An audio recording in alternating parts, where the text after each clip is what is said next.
اللہ کے محبوب کی خدمت میں ایک صحابی آئے اور انہوں نے اپنے بیٹے کی شکایت کی اور کہا کہ میرا بیٹا اپنی چیزوں کو مجھے ہاتھ نہیں لگانے دیتا، اور وہ بیان کرتے ہوئے رو پڑے۔ تو اللہ کے محبوب علیہ السلام نے اس کے بیٹے کو بلایا تو اس نے کہا یہ چیزیں خراب کر دیتا ہے۔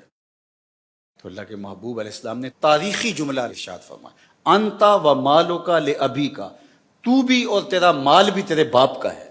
والدین کی خوشنودی کے لیے جو تم خرچ کرو گے، ان کی خدمت میں، ان کے لباس میں، ان کی غذا میں، ان کی رہائشی ضرورت میں جو بھی تم خرچ کرو گے تو اللہ نے اس کو سب سے مقدم رکھا۔ والدین نے ساری زندگی بے لوث اولاد پر سب کچھ نچھاور کیا ہوتا ہے، اور جب والدین بوڑھے ہو جائیں تو ماں باپ کی خدمت کو اور ان کے لیے اپنے مال کو کبھی بھی نہ پوشیدہ رکھنا چاہیے، نہ چھپا کے رکھنا چاہیے، نہ ان کو دینے سے گریز کرنا چاہیے۔ بہت ساری اولادیں ہیں جو اپنے مالی معاملات، معاشی معاملات، اپنے کاروبار اپنے ماں باپ سے چھپاتے ہیں تاکہ ان کی نظر میں نہ رہیں، اور بعض تو ان کے سامنے غریب بننے کی اداکاری کرتے ہیں۔ ان کے پاس موجود ہو بھی لیکن وہ ان کے سامنے غریب بننے کی اداکاری کرتے ہیں، تو یہ بدترین صورتحال ہوتی ہے۔ ظاہر ہے یہ بھی ایک بخل کی مخفی صورت ہے۔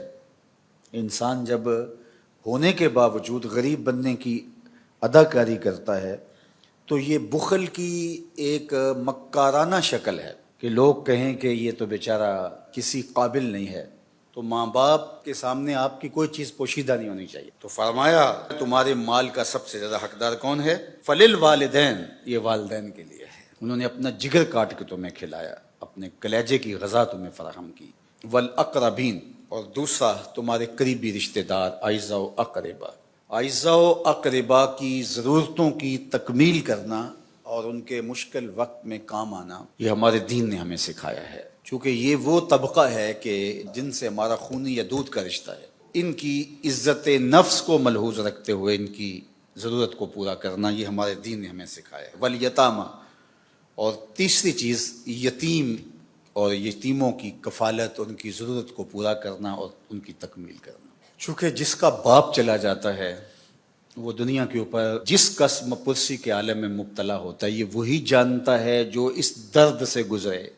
جس نے درد یتیمی سہا نہیں، اس کو یتیمے کے درد کا احساس نہیں ہو سکتا۔ دکھیے دیگل دکھیا جانے، سکھیے نو کی خبرہ۔ اور میاں صاحب نے یہاں ایک اور بات کہی، سکھیے دیگل سکھیا سن کے اینا خوش نہ ہوندا، دکھیے دیگل دکھیا سن کے ہنجو پر ہوندا۔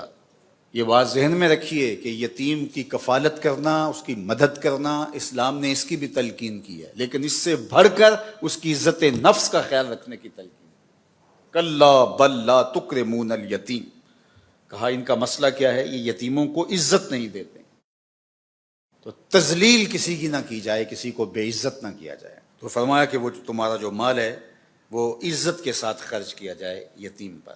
فرمایا تمہارا مال تمہارے ماں باپ پہ خرچ ہونا چاہیے، تمہارا مال اقربا پہ خرچ ہونا چاہیے، تمہارا مال یتامى پہ خرچ ہونا چاہیے، والمساکین، اور مسکینوں پہ خرچ ہونا چاہیے، غربا مفلوق الحال، جو نان شبینہ کے لیے ترستے ہیں، تمہاری ہمسائیگی کے اندر، تمہاری گلی کے اندر رہتے ہیں، تو ان کی ضرورتوں کو پورا کرے۔